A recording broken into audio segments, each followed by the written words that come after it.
क्या हिंदुइज़्म इतना कमज़ोर है कि उसको इस चीज़ की ज़रूरत है कि किसी शख्स को पकड़ा जाए, उससे जय श्री राम के नारे बुलवाए जाएं?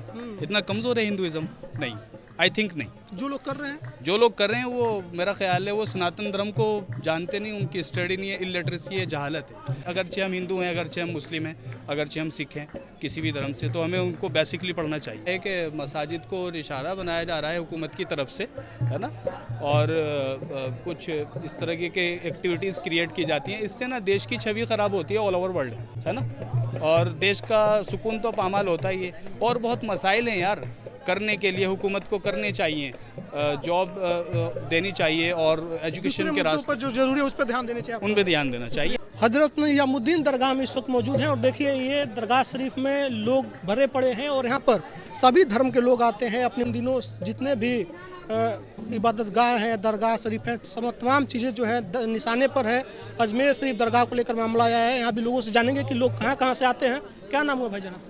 रिजवान खान। कहाँ से आए हुए हैं? कानपुर से। कानपुर से आए हैं, यूपी। कब से आते हैं आप लोग यहाँ पे? हम अपने बचपने से आए। बचपन से आते हैं। मुरादें पूरी होती हैं जी, यहाँ पर? आज जिंदा हैं, कारोबार कर रहे हैं, सब बाबा की देन है। कुछ लोगों की बुरी निगाहें जो है जी, पड़ रही है। हाँ, उन सबसे बचाते हैं बाबा। इनकी हाजिरी लगा लेते हैं तो दिल को एक सुकून सा मिल जाता है। तो अब बाबा के भी दरगाह को लोग निशाने बना रहे हैं। अजमेर शरीफ दरगाह को लेकर के मामला आया था। अब जिसकी लोग कह रहे जैसी, हैं उसमें मंदिर है, उस पर आप लोग क्या सोचते हैं? हम उस पर ये सोचते हैं जिसकी जैसी सोच है वो वैसे ही सोचेगा। उसकी सोच से परे तो कुछ नहीं है ना, जी है। और आज से नहीं, बरसों से यहाँ पर सारे मुल्क के लोग आते हैं और सारे धर्म के लोग आते हैं, तो कोई जात पात नहीं है। कोई जात पात नहीं है। नहीं, बाबा सबको नवाजते हैं। बाबा सबको नवाजते हैं। यहाँ से लेके अजमेर शरीफ तक या किसी भी दरगाह को आप दिल से मानते हैं, आप उस पर जाते हैं और जिस नियत से जाते हैं वो नियत पूरी होती है। अपनी बेकार की दुकानें बंद कर दें और जैसे हिंदुस्तान में चैन अमन सुकून था और है और ज़िंदगी भर हिंदू मुसलमान एक रहेगा। आपका क्या नाम हुआ भैया? वसीम अहमद। कहाँ से है? मैं दिल्ली 94। दिल्ली 94 से? Yes, 94। Delhi 94, like that Bhajanpura. अच्छा, भजनपुरा साइड से। हम ये कह रहे जमुना हैं विहार। कि यहाँ पे सभी धर्म के लोग हमको दिख रहे हैं। Yes. सभी की मुरादें हैं पूरी हो रही है, जी। लोग ऐसा बता रहे हैं। लेकिन कुछ लोगों की बुरी निगाहें जो इन दिनों इबादत गाहों पर है, जी जी जी। मज़ारों पर है, उस पर आप लोग कैसे देखते हैं, क्या सोचते हैं उस पर? मेरे ब्रदर, मेरे ख्याल से ये इलिटरेसी है, जहालत है ना, जिसकी वजह से कुछ शरपसंद अनासिर वो बुरी नज़र डालते हैं और इबादत गाहों पर, या फिर ये कह लीजिए कि जो हमारी धरोहर हैं, पुरानी बुज़ुर्गों की कब्र और उनके मकबरे, उन पर जो उनकी बुरी नज़र है, ये अच्छी बात नहीं है। बहुत इससे बैड मैसेज जाता है। अगर हम वर्ल्ड लेवल पर देखें तो वर्ल्ड लेवल पर भी इसका बहुत बैड मैसेज जाता है। ये नहीं होना चाहिए। के अंदर कहा जा रहा है कि मंदिर है, जबकि 800 साल पुराना दरगाह है। हाँ, इस पर तो एक लतीफ़ा मुझे जहन में आता है कि अब मेरा ख्याल है भगवान ने अपना पता बदल लिया है। हाँ जी। और वो हर मज़ार और हर मस्जिद के नीचे जा रहे हैं वो, तो ये सही नहीं है। इससे वो कुछ लोग हाँ यस, कुछ लोग ये चाहते हैं कि इससे धर्म को प्रमोट कर रहे हैं हम, है ना, अंधभक्ति के तहत। लेकिन ऐसा नहीं है। क्या हिंदुइज़्म इतना कमज़ोर है कि उसको इस चीज़ की ज़रूरत है कि किसी शख्स को पकड़ा जाए, उससे जय श्री राम के नारे बुलवाए जाएं? इतना कमज़ोर है हिंदुइज़्म? नहीं, आई थिंक नहीं। जो लोग कर रहे हैं, वो मेरा ख्याल है वो सनातन धर्म को जानते नहीं, उनकी स्टडी नहीं है, इलिटरेसी है, जहालत है। और इस्लाम के ताल्लुक से भी उनकी जहालत है। और हजरत निजामुद्दीन के बारे में आप क्या कहेंगे? ये यहाँ पर क्या सबकी मुरादें पूरी हो जाती हैं जो लोग जाते हैं? मेरे अजीज़, मैं देखिए मुरादे के ताल्लुक से और जो लोग यहाँ पर आते हैं ज़ायरीन, वो अक़ीदत में आते हैं, है ना। लेकिन मैं ये कहना चाहूँगा कि हमें सबसे पहले हज़रत की सवाने हयात को पढ़ना चाहिए, रीड करना चाहिए। बेसिकली उनकी जो जीवनी है उसको रीड करना चाहिए, और उसको रीड करने के बाद में अगर आए तो ज़्यादा फ़ायदा होता है ना। मसलन हज़रत जो हैं वो हज़रत हसन, मैं थोड़ी सी इनकी सवाने हयात बताना चाहूँगा जो मैंने रीड की है। सो हज़रत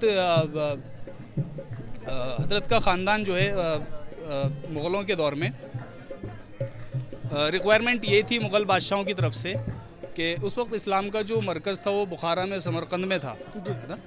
तो समरकंद बुखारा में इस्लाम को पढ़ाया जाता है, स्टडी कराया जाता है। अब तो दारुल उलूम देवबंद भी है यहाँ और दीगर जगह मदारिस हैं, बड़ी बड़ी इस्लामिक यूनिवर्सिटीज़ हैं। लेकिन उस वक्त समरकंद बुखारा जो कि कज़ाकिस्तान में पड़ता है ना, तो अब इस वक्त मरकज़ इंडिया है ना, तो बहरहाल और भी यूनिवर्सिटीज़ हैं और दीगर आप ममालिक बताना चाह रहे तो मैं ये कहना चाह रहा था कि उस वक्त मुग़लों का दौर था और उन्होंने ये रिक्वायरमेंट की थी कि हमने जो मसाजिद यहाँ पर बनाई है, यहाँ पर हुकूमत कायम की है हिंदुस्तान में, तो हमें सादात घराने से कुछ लोग चाहिए जो इस्लामिक स्टडीज़ को यहाँ पर फ़रोग़ दें इंडिया में। तो हज़रत हसन रज़ी अल्लाह ताला अन्हु बहुत बड़ा नाम है इस्लामिक हिस्ट्री में। हुज़ूर सल्लल्लाहु अलैहि वसल्लम जनाब मोहम्मद सल्लल्लाहु अलैहि वसल्लम के वो नवासे हैं, है ना। तो उनकी औलादों में से हज़रत थे और वो यहाँ पर आए। एक बहुत बड़ा वफ़द आया इस सादात हज़रात का, उनमें आप भी थे, है ना।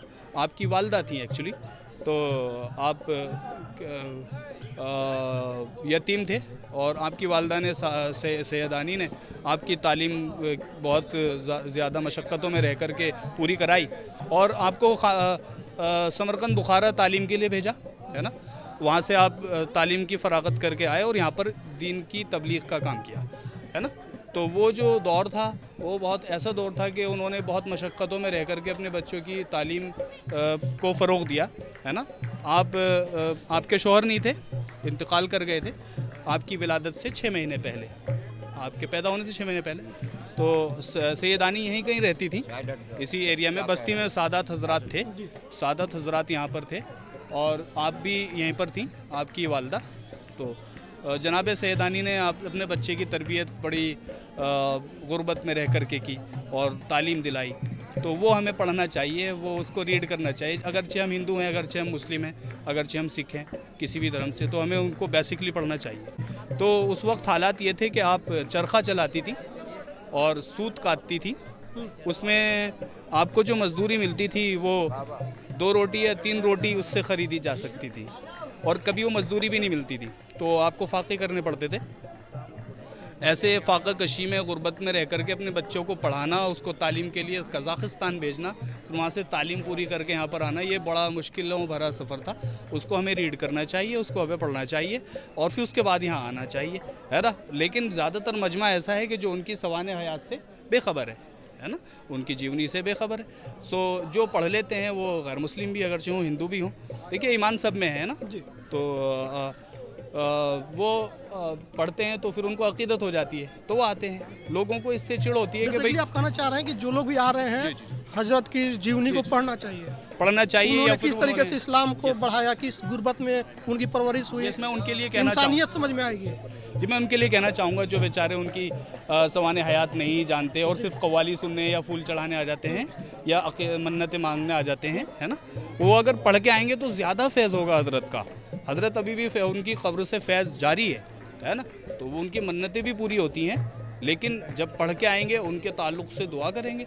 उनकी जो कोशिशें थी इस्लाम को फ़रोग़ करने की, अमन और शांति का पैगाम जो उन्होंने दिया है पूरी ज़िंदगी, है ना, तो उसको अगर रीड करेंगे तो इनसे क़ुर्बत और हो जाएगी और ये अल्लाह के करीब हैं। हम इनके करीब हो जाएंगे इनको पढ़ के, फिर ये अल्लाह के करीब हैं, तो अल्लाह का क़ुर्ब बढ़ेगा, है ना। ज़िक्र में मज़ा आएगा, दुआ में मज़ा आएगा, इबादत में मज़ा आएगा और मन्नतें पूरी होंगी। तो मैं इन शॉर्ट यही कहना चाहूँगा। वैसे तो कहने के लिए बहुत कुछ है, लेकिन रही बात ये कि जो इस तरह हो रहा है कि मसाजिद को इशारा बनाया जा रहा है हुकूमत की तरफ से, है ना, और कुछ इस तरह की एक्टिविटीज़ क्रिएट की जाती हैं, इससे ना देश की छवि ख़राब होती है ऑल ओवर वर्ल्ड, है ना, और देश का सुकून तो पामाल होता ही है। और बहुत मसाइल हैं यार करने के लिए, हुकूमत को करने चाहिए, जॉब देनी चाहिए और एजुकेशन के रास्ते जो जरूरी है उस पर ध्यान देना चाहिए, उन पर ध्यान देना चाहिए। और ये इस तरीके से करने से ना तो हिंदू सनातन धर्म को फ़रोग़ मिलेगा, सनातन धर्म तो जो है वो है ही, और सब धर्मों की वो करनी चाहिए, अब एक तरीके से इज़्ज़त और इकराम करना चाहिए। लेकिन इसका मतलब ये नहीं कि किसी दूसरे धर्म या उसके पुरानी इमारतों को नुकसान पहुँचा कर या मजहबी ठेस पहुँचा करके हम अपने धर्म को प्रमोट करेंगे। इट्स नॉट फेयर, ये सूटेबल नहीं है।